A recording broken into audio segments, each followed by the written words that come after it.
Hello students ये start करवा applications of biotechnology in medicine.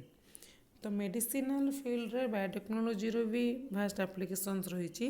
Biotechnology को भी यूज करा होची for the production of various effective therapeutic drugs. आउ आज पर्यंत इंडिया वर्ल्ड वाइड 30 प्रकार रिकमेंडेड थेराप्यूटिक्स ऑलरेडी डेवलप हो सारी। 30 type of therapeutic has been approved for human being world over till date। और से इंडिया रे 12 टाइप ऑफ ड्रग्स अवेलेबल अच्छी इंडियन मार्केट रे। आउ एप्लिकेशंस ऑफ मेडिसिन रे हमें पढ़ा genetically engineered insulin that is Humulin production. आउ तापर जीन थेरापी विषय रे पढ़ा, vaccine different types of vaccine production विषय रे पढ़ा, मॉलिक्यूलर डायग्नोसिस विषय रे पढ़ा, आउ थेराप्यूटिक एजेंट विषय रे पढ़ा। 5 प्रकार एप्लिकेशन पढ़ा आम under applications of biotechnology in medicine. So first start करवा genetically engineered insulin which is known as Humulin. तो जेनेटिकली इंजीनियर्ड ह्यूमन इंसुलिन को ह्यूमोलिन बोली कहा जाए, ह्यूमोलिन बोली कहा जाए। तो ये ह्यूमन इंसुलिन टा प्रोड्यूस होता है कौटू ना, ह्यूमन इंसुलिन हूँ गोटे पेप्टाइड हार्मोन सिक्रेट होता है आमर पैनक्रियाज रो आइलेट ऑफ लैंगरहैंस रो बीटा सेल रू। काम होची कार्बोहाइड्रेट मेटाबॉलिज्म। आउ आम जानिचे इंसुलिन रो डेफिशिएंसी रे होता है डायबिटीज मेलिटस। तो ये आर्टिफिशियली ह्यूमन इंसुलिन केमिति तैयारी करा होची बा रिकम्बिनेंट डीएनए टेक्नोलॉजी द्वारा केमिति ह्यूमन इंसुलिन तैयारी करा होची ता पूर्वर इंसुलिन रो टिके स्ट्रक्चर विषय रे जानिबा। So first structure of human insulin. तो स्ट्रक्चर ऑफ ह्यूमन इंसुलिन रे the human insulin consists of 51 amino acids arranged in 2 polypeptide chains A and B। तो दीटा चेन A और B चेन नहीं कि ना ह्यूमन इंसुलिन तैयारी। ए चेन रे थाए 21 अमीनो एसिड, बी चेन रे थाए 30 amino acid, total 51 amino acid रे इंसुलिन तैयारी। आउ ए दीटा पॉलीपेप्टाइड इंटरकनेक्टेड होती बाय 2 डाइसल्फाइड ब्रिजेस। आउ इंसुलिन डेवलप जिते हुए सेटा प्रो इंसुलिन रो होता है। इंसुलिन टा होची मैच्योर्ड फॉर्म, इंसुलिन रो इमैच्योर फॉर्म होची प्रो इंसुलिन जो कि गोटे एक्स्ट्रा चेन सी थाए जो कि 33 अमीनो एसिड थाए which has 33 amino acids. Maturation बेले during maturation that C chain is removed only A and B chain left, केवल ए आउ बी चेन रही जाए। तो देख से डायग्रामेटिकली यहाँ हूँ आमर इंसुलिन रो स्ट्रक्चर। इंसुलिन रे यहाँ हूँ प्रो इंसुलिन। प्रो इंसुलिन जितेबाला मैच्योरेशन होची यहाँ हूँ ए चेन, यहाँ हूँ बी चेन, सी चेन टा अलग हो जाए आउ एटा डिजेनेरेट हो जाए। केवल मैच्योर इंसुलिन कहले एतिक को बुझाए ए चेन और बी चेन दीटा चेन रहिले एटा होची इंसुलिन। तो प्रोडक्शन ऑफ ह्यूमन इंसुलिन केमिति प्रोडक्शन होची कि ह्यूमोलिन आमर केमिति प्रोडक्शन होची ना स्टेप्स होची। Fast insulin production pi the gene for insulin present on short arm of chromosome 11। तो हेल्दी पर्सन रो क्रोमोसोम 11 रो शॉर्ट आर्म रे अच्छी इंसुलिन जीन। तो हेल्दी पर्सन रो पैनक्रियाटिक सेल रो क्रोमोसोम 11 रो शॉर्ट आर्म रो insulin gene को isolate करा जाए और से insulin gene को इंट्रोड्यूस करा जाए into the vector along with LAC-Z gene which produced beta galactosidase enzyme using restriction endonuclease and ligase। तो देख सपोज यहाँ हूँ आमर इंसुलिन जीन नहीं आसिले इंसुलिन जीन यहाँ है आमर वेक्टर आनले एबे से वेक्टर को काटिकी से भर्ती कराहब इंसुलिन जीन। तो यहाँ हूँ इंसुलिन जीन इंट्रोड्यूस करागला एलॉन्ग विथ LAC-Z जीन। तो यही साइड रे आमर ଲ୍ୟାକ୍ ଜେଡ୍ ଜିନ୍ ଦିଆଗଲା। ଲ୍ୟାକ୍ ଜେଡ୍ ଜିନ୍ର କାମ ହେଉଛି କି ବିଟା ଗାଲାକ୍ଟୋସାଇଡେଜ୍ ଏନ୍ଜାଇମ୍ ତିଆରି କରିବ। ତ ବର୍ତ୍ତମାନ ଏଇଟାକୁ କ'ଣ କୁହାଗଲା ନା now this is known as RDNA। RDNA ହେଇଗଲା।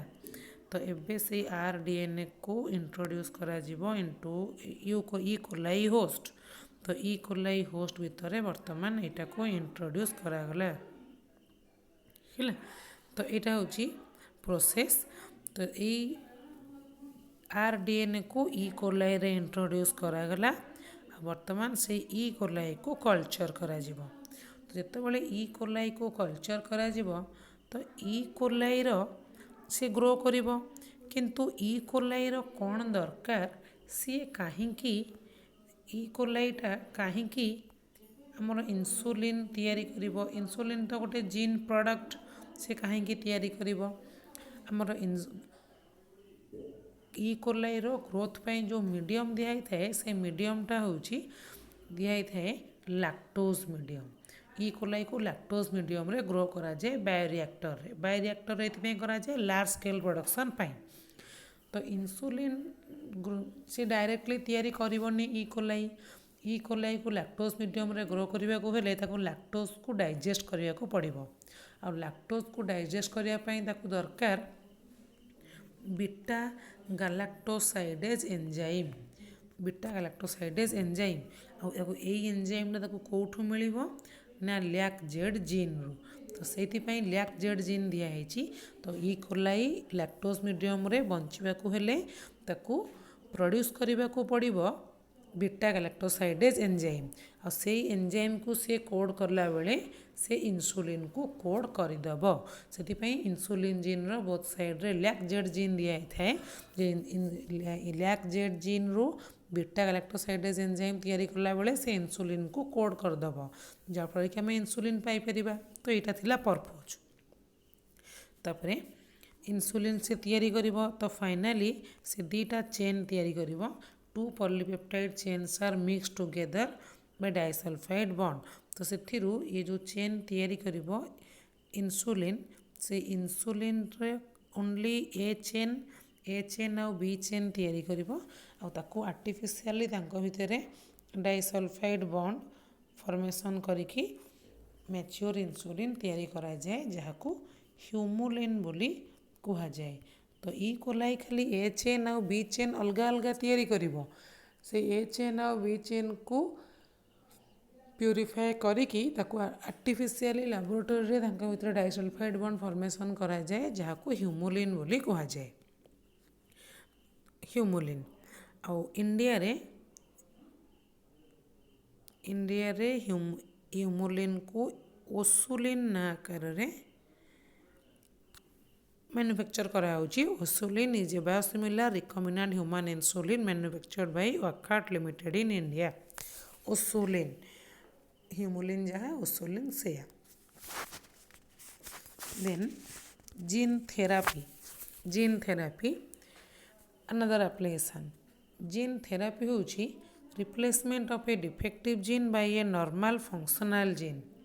ଯେଉଁ replacement of a defective gene, ଗୋଟେ ଡିଫେକ୍ଟିଭ୍ ଜିନ୍କୁ ରିପ୍ଲେସ୍ କରାଯିବ ବାଇ ନର୍ମାଲ୍ ଫଙ୍କସନାଲ୍ ଜିନ୍, ସେଇ ପ୍ରୋସେସ୍କୁ କୁହାଯାଏ ଜିନ୍ ଥେରାପି। ତ replacement of a defective gene by normal functional gene, defective ଜିନ୍କୁ ହଟେଇକି ତା ଜାଗାରେ ଭଲ gene, normal functional gene introduce କରିବାକୁ କୁହାଯାଏ ଜିନ୍ ଥେରାପି। ଜିନ୍ ଥେରାପି ଦୁଇ ପ୍ରକାରର ଅଛି, ସୋମାଟିକ୍ ଜିନ୍ ଥେରାପି ଆଉ ଜର୍ମିନାଲ୍ ଜିନ୍ ଥେରାପି। ସୋମାଟିକ୍ ଜିନ୍ ଥେରାପି ହେଉଛି ଯେଉଁ ଜିନ୍ ଥେରାପି ସୋମାଟିକ୍ ସେଲ୍ରେ କରାଯାଏ। Transfer of a section of DNA to any cell of the body that does not produce sperm or egg known as somatic cell. ତ somatic ସେଲ୍ରେ ଜିନ୍ therapy କରାଯିବାକୁ କୁହାଯାଏ ସୋମାଟିକ୍ ଜିନ୍ ଥେରାପି। ଆଉ ଏଇ ଜିନ୍ ଥେରାପିଟା ନେକ୍ସଟ ଜେନେରେସନ୍କୁ ବା ଚିଲଡ୍ରେନ୍ ପାଖକୁ ଯାଇପାରେ ନାହିଁ। କିନ୍ତୁ ଜର୍ମିନାଲ୍ ଜିନ୍ ଥେରାପି ହେଉଛି ଯେତେବେଳେ ଜିନ୍ ଥେରାପି କରାଯାଏ sperm and egg producing cell, ମାନେ ଜର୍ମିନାଲ୍ ସେଲ୍, ଟେଷ୍ଟିସ୍ ଆଉ ଓଭାରିର ଜର୍ମ ସେଲ୍ରେ ଯେତେବେଳେ ଜିନ୍ ଥେରାପି କରାଯାଏ ତାକୁ ଜର୍ମିନାଲ୍ ଜିନ୍ ଥେରାପି କୁହାଯାଏ। ଆଉ ଏଇ ଜିନ୍ ଥେରାପିଟା ନେକ୍ସଟ ଜେନେରେସନ୍କୁ ଇନହେରିଟ୍ ହେଇପାରେ। ତ ଆମେ ବର୍ତ୍ତମାନ ପଢ଼ିବା जे फास्ट जीन थेरापी केबे कोथिपाई केमती कौन होइतिला ना first gene therapy was done to cure the disease SCID that is severe combined immune deficiency। तो severe combined immune deficiency SCID को क्योर करबा पई प्रथमे जीन थेरापी होइतिला आउ ए जीन थेरा ए SCI 1990 रे गोटे 4 year गर्ल चाइल्ड बॉडी रे होइतिला 1990 रे 4 year गर्ल चाइल्ड बॉडी रे होइतिला SCID को क्योर करबा पई प्रथमे जीन थेरापी आ SCID टा कहीं हुए ना ये डिजीजटा होता है due to deficiency of adenosine deaminase due to defective ADA gene. तो SCID रा कॉज होची adenosine deaminase एंजाइम तैयारी न होबा। SCID कौन ना SCID होची गोटे इम्यूनो डेफिशिएंसी डिजीज जो कि टी सेल गुड़ा काम करते नॉन फंक्शनल टी सेल थांती। तो टी सेल कहीं काम करेनी ना टी सेल रे काम करने जो एंजाइम दरकार दैट इज adenosine deaminase से adenosine deaminase तैयारी हो पारे कहीं तैयारी हो पारे ना due to defective ADA gene. तो ADA जीन डिफेक्टिव थाए बोली adenosine deaminase तैयारी हो पारे adenosine deaminase तैयारी हुए बोली टी लिम्फोसाइट फंक्शनल हो पारे आ टी लिम्फोसाइट फंक्शनल हो पारे बोली जो डिजीज हुए ताको SCID कह जाए। तो ताले जीन थेरापी रे आमे जानले जे जदि आमे डिफेक्टिव ADA जीन जगह फंक्शनल ADA जीन इंट्रोड्यूस करि परिबा ताहले हमर SCID को क्योर करा जाई परिबो। तो जदि फंक्शनल ADA जीन भर्ती करि परिबा ताहले हमर SCID क्योर करा जाई परिबो। तो प्रोसेस कौन केमती करा जीवो ना प्रथमे फर्स्ट स्टेप रे lymphocytes from the blood of the patient are grown in a culture outside the body। तो प्रथमे लिम्फोसाइट को पेसेंट रो लिम्फोसाइट को आनिकी आर्टिफिशियली लैबोरेटरी रे कल्चर करा जीवो। तो फर्स्ट स्टेप रे हैला पेसेंट रो ब्लड रू लिम्फोसाइट को आनिकी आउटसाइड द बॉडी माने लैबोरेटरी रे कल्चर करा जीवो। देन तापरे a functional cDNA of ADA gene is inserted into this lymphocyte by using retroviral vector। तापरे गोटे नॉर्मल ADA जीन रो कॉम्प्लीमेंटरी DNA प्रोड्यूस करा जीवो। तो functional cDNA of ADA gene is inserted। तो गोटे रेट्रोवायरस आनिकी रेट्रोवायरस कहले जो भाइरस रो genetic material RNA retrovirus गोटे वेक्टर आकार रे काम करि परिबो। तो से रेट्रोवायरस माध्यम रे ADA रो कॉम्प्लीमेंटरी DNA को इंट्रोड्यूस करा जाए लिम्फोसाइट भीतर को सेकेंड स्टेप रे। तो सेकेंड स्टेप रे होची जे गोटे हेल्दी पर्सन पाखरु ADA जीन आनिकी तार कॉम्प्लीमेंटरी DNA प्रोड्यूस करिकी रेट्रोवायरस द्वारा लिम्फोसाइट भीतर को इंट्रोड्यूस करा जाए। देन से लिम्फोसाइट टी लिम्फोसाइट गुड़ाक पाखे बर्तमान ADA जीन रहीगला as a result it produced ADA and disease will be cure. तो से लिम्फोसाइट पाखे जेहेतु ADA जीन रहिला आ से भलिया लिम्फोसाइट को इनसर्ट करागला पेसेंट बॉडी भीतर को। तो पेसेंट बॉडी को इनसर्ट कर सारा परे से पर्सन किछि दिन पई क्योर हो जिवो SCID रु कहीं ना पाखु भल टी सेल छड़ा होइछि। तो भल टी सेल माने फंक्शनल टी सेल अच्छी और फंक्शनल टी सेलटा किछि दिन पर्यंत इम्यूनिटी प्रोवाइड करिवो।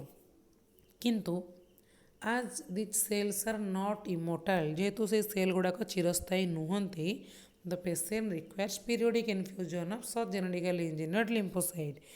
तो किछि दिन पर टी सेल गुड़ाक मरीजे तो पुणी थे पेसेंट दरकार पड़ो कि से भाया पुणी किसी मॉडिफाइड टी लिम्फोसाइट। तो से प्रोसेसटा 2-3 month इंटरवल रे रेगुलरली करने को पड़े। However, if the gene isolated from marrow cell producing ADA is introducing into cells of early embryonic stages, it could be permanent cure। तो जदि यहाँ early embryonic stage रे करा जाई पारुथांता ताले यहाँ परमानेंट क्योर हो पारंता जदिओ हेनी एपर्यंत। आउ ये सब प्रथम SCID पई हेतिला। First clinical gene therapy was done in 1990 in a 4 year old girl child, that is Ashanti De Silva. तो यही 4 year girl child बॉडी रे प्रथम SCID रो जीन थेरापी होता कि बर्तमान सिस्टिक फाइब्रोसिस डक्ने मस्कुलर डिस्ट्रोफी एसबू भी जीन थेरापी करा जाई पारुछि। तो एतिकी है आमर इन्सुलिन आउ जीन थेरापी। नेक्स्ट वीडियो रे पढ़िबा मॉलिक्यूलर डायग्नोसिस।